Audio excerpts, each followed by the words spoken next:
ले फिर आ गए। सब राज्य खुशे? हाँ। तेरे को क्या लगता था कि नहीं लौटेंगे? गलत। जब तक तोड़ेंगे नहीं तब तक छोड़ेंगे। एटमॉस्फेयर, सन का जो एटमॉस्फेयर होता है उसके आसपास का, उसकी जो एक्सप्लोजन होता है मैग्नेटिक एनर्जी का, है ना, इन्हें कहते हैं सन फ्लेयर्स। मतलब आग की ज्वालाएं कह सकते हैं, लपटें कह सकते हैं शुद्ध शब्दों में, flare, which cause an intense burst of increased brightness। तो ये increased brightness का ना burst आता है, जैसे हमारा कहीं वेल्डिंग हो रही होती है तो हम देख लेते हैं उसको, तो हमारी आंखें चौंधिया जाती हैं, इसी तरीके का ब्राइटनेस हो जाती है। Flares occur in active regions around sun, burst of energetic particles that enhance the solar wind। ये एनर्जी पार्टिकल्स को करते हैं, रिलीज करते हैं, जो सोलर विंड को इनहेंस कर देते हैं। सोलर विंड भी अलग चीज है, सोलर विंड ऐसे ऐसे होती है, और यहाँ पे सन है, फिर बर्स्ट आया। These particles interact with Earth's magnetosphere. They can cause magnetic storms that can disrupt telecommunication networks and power grids on the ground। तो ये जो है, जब ये these particles, जब ये जो particles आ रहते हैं एनर्जी के, जब ये अर्थ की मैग्नेटोस्फीयर से इंटरेक्ट करते हैं तो क्या करते हैं, मैग्नेटिक स्टॉर्म्स ले आते हैं, मतलब चुंबकीय तूफान, जो कि हमारे टेलीकम्युनिकेशन नेटवर्क जो होता है सैटेलाइट्स के थ्रू ग्राउंड स्टेशन के बीच में, या the outer most layer of the sun's atmosphere. Sun atmosphere की सबसे आउटर मोस्ट लेयर है, that extend millions of kilometres into outer space. ये आउटर स्पेस में मिलियंस ऑफ किलोमीटर्स तक एक्सटेंड होती है, बढ़ती है, खींचती है, प्रवाहित होती है, ऐसा कह सकते हैं आप। Its temperature is more than 1 million degree centigrade. इसका टेम्परेचर 1 मिलियन से भी। द सरफेस ऑफ द सन, सन का सरफेस का कितना है, 100 डिग्री सेंटीग्रेड। यहाँ 55 में हालत खराब हो जाएगी, यहाँ 5500 है, उससे 100 गुना है। After many decades of study the physical mechanism that heat the corona are still not fully understood। तो अभी तक जो है दशकों की अध्ययन के बाद भी नहीं पता चल पाया है कि जो कोरोना का हीट है वो कहाँ से जो मिशन है ये, और इसे संचालित कर रहे हैं। तो solar orbiter is a space mission of international collaboration between ESA, European space agency, and NASA. तो ये इनके द्वारा, मिली भगत के द्वारा बनाया गया है। The spacecraft was launch from Canaveral on Cape Canaveral on United Launch Alliance Atlas V rocket. तो ये इस अलायंस एटलस वी रॉकेट के द्वारा सन के नॉर्थ और साउथ पोल्स की इमेजेस प्रोवाइड करेगा। ये ऐसा पहला मिशन है ना, फर्स्ट है। तो याद रखिए कौन सा है पहला mission, solar orbiter mission European on board that will capture the spacecraft view। Spacecraft जो भी देखता है उसके लिए इसमें 6 इंस्ट्रूमेंट जो हैं वो लगाए गए हैं। It is a 7-year mission, 7 साल का मिशन है। Will come within 26 million miles of the sun.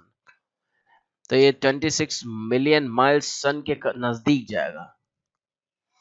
It will be able to brave the heat of the sun, because it has a custom titanium heat shield। तो titanium heat shield से बना है, तो उसकी ये heat को झेलेगा। Coated in calcium phosphate उस पे कोटेड है। तो ये 2 पॉइंट आप याद रखेंगे, टाइटेनियम हीट शील्ड है और कैल्शियम फॉस्फेट जो है इस पे कोटेड है, so that it can endure temperature up to 970 degree. Spacecraft briefly touched asteroid Bennu. तो एस्टेरॉइड जो है उस पर बेनू पर ये स्पेसक्राफ्ट भेजा गया है, from where it is meant to collect samples of dust and pebbles and deliver them back to earth 2023। तो वहाँ OSIRIS REx stand for origin, spectral interpretation and a resource identification, security, regolith explorer। क्या है ये? Origin पता करेगा, spectral interpretation करेगा। Spectral मतलब अलग अलग जितनी भी फ्रीक्वेंसीज हैं उनका स्पेक्ट्रल, अलग अलग स्पेक्ट्रल को इंटरप्रेट करेगा, और रिसोर्स आइडेंटिफिकेशन करेगा, कहाँ से इसका रिसोर्स है। एंड सिक्योरिटी रेगुलेट एक्सप्लोरर है ये, OSIRIS REx. This is NASA's first mission meant to return a sample from the ancient asteroid। तो ये नासा का पहला मिशन है जो कि रिटर्न लाएगा सैंपल को फ्रॉम द एंशिएंट एस्टेरॉइड। ये हमारा एंशिएंट एस्टेरॉइड है ना। तो इसमें से ये ऐसा पहला मिशन है जो वहां से सैंपल भी लेके आएगा। लॉन्च इन 2016, तो 2016 में ही लॉन्च किया गया था। इट रीच्ड इट्स टारगेट इन 2008। 2 साल में ये उस एस्टेरॉइड पर पहुंच पाया है।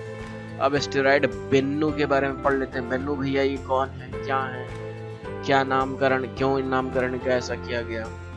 तो the asteroid was discovered by a team from the NASA funded Lincoln near earth asteroid research team. तो ये जो नियर अर्थ के नियर जितने भी एस्टेरॉइड हैं उन पर रिसर्च के लिए टीम बैठाई गई हुई है, भी बनी होगी, है ना, उस पर लाइफ होगी, तो वैसे भी मॉलिक्यूल्स इसमें होंगे, तभी ये सब रिसर्च चल रही है। Their life forms are based on carbon atom chains. Because of its high carbon content, the asteroid reflects about 4% of the light that hits it. है ना, इतना हाई कार्बन कंटेंट है कि केवल ये 4% लाइट को ही वापस में रिफ्लेक्ट करता है, क्योंकि कार्बन कंटेंट है, काला है तो अवशोषी है, अवशोषित कर लेता है सारा जितना भी लाइट इस पे इम्पैक्ट करती है। तो हाई कार्बन कंटेंट है इसका, which is very low when compared with a planet like Venus which reflects about 65% of the light that hit its. तो वेनस में जो है 65% लाइट जो है वो रिफ्लेक्ट कर जाती है, जैसे उस पर पड़ती है रिफ्लेक्ट करती है, लेकिन इसमें 4% ही जो है वापस आ रही है लाइट। अर्थ रिफ्लेक्ट्स अबाउट 30%, अर्थ जो है 30% रिफ्लेक्ट कर देती है light. It classified as near earth object। ये near earth object जो है classified किया गया, might strike on the earth the next century। अगले 100 सालों में ये पृथ्वी पर स्ट्राइक भी कर दे, शायद लड़ भी जाए। Between the year 2175 से 2199, तो आने वाले सालों में 150 सालों के बाद ही शायद हिट भी कर जाए। 150 साल है, इसीलिए वहां से सैंपल इकट्ठा किया। अगर अभी को हिट कर रहा तो होता तो शायद डायरेक्ट जो है न्यूक्लियर एक्सप्लोजन ही कर दिया जाता। अब साइट फॉर सैंपल कलेक्शन, किस साइट से जो है इन्होंने सैंपल कलेक्ट किया है वहां पे? तो NASA has selected a site located in a crater high Bennu's northern hemisphere designated Nightingale.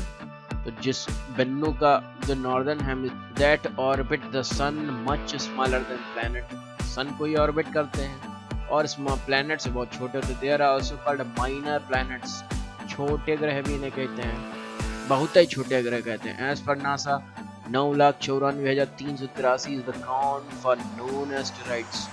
NASA के अनुसार इतने 9,94,000 जो हैं नोन एस्टेरॉइड्स हैं। The remnants from the formation of the solar system over 4.6 billion years ago. तो ये remnants from the formation of the solar system, ये remnant है मतलब कि बचा हुआ जो भी है, बचे हुए जितना भी सोलर सिस्टम बना और फिर उसमें से जो भी मटेरियल बच गया वो ये सारे एस्टेरॉइड्स। अब भाई most asteroids are found in only one region, एक ही क्षेत्र में। देखिए यहाँ पे ही सारे क्यों पाए जाते हैं, इस क्षेत्र में ही सारे एस्टेरॉइड क्यों पाए जाते हैं? Most such objects can be found in the asteroid belt between Mars and Jupiter. तो मार्स और जुपिटर के बीच, मार्स ये देखिए जुपिटर टहल रहा है और इसके अंदर मार्स है। मार्स के बाद जुपिटर से पहले ही सारे एस्टेरॉइड बेल्ट में पाए जाते हैं, which is estimated to contain somewhere between 1.1 to 1.9 million asteroids. The explanation of for the concentration of asteroid in this belt comes from the formation of Jupiter। Jupiter की formation से इसका relation है, क्यों ये पास पाए जाते हैं। whose gravity brought an end to the formation of any planetary body in this region। जिसकी ग्रेविटी, जो जुपिटर की ग्रेविटी है वो किसी प्लैनेटरी बॉडी को बनने नहीं दे रही। As a result of which smaller bodies kept colliding with each other fragmenting into asteroids. बात समझ रहा है? तो ये जुपिटर की जो कारस्तानी है वो क्या है कि इसकी ग्रेविटी जो है वो अन्य किसी प्लेनेट को घूमते घूमते मिलने नहीं दे रही है, वो आपस में टकरा टकरा के और छोटे पार्ट हो जा रहे हैं।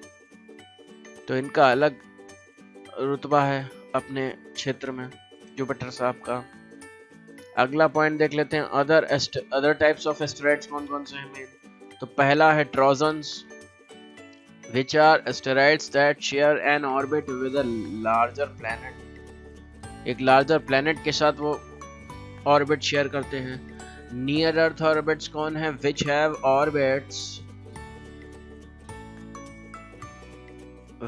orbits that pass close by earth, है ना। ऐसे नियर एस्टेरॉइड कौन से हैं जिनकी ऑर्बिट अर्थ की ऑर्बिट के पास निकलती है, मतलब अर्थ अगर ऐसे घूम रही है तो ये कहीं जो है सन का चक्कर ये ऐसे पास लगा जाता है। Those that cross the Earth's orbit are classed Earth crosser. Those that cross Earth's orbit are called Earth crosser. मतलब भाई अगर अर्थ के ऑर्बिट से होकर गुजर रहे हैं तो पक्का न पक्का कभी एक ऐसा टाइम होगा जब ये अर्थ को भी टकराएंगे। Why are scientists are studying asteroids? इसीलिए पढ़ रहे हैं ताकि हम अपने भविष्य का देखभाल कर सकें।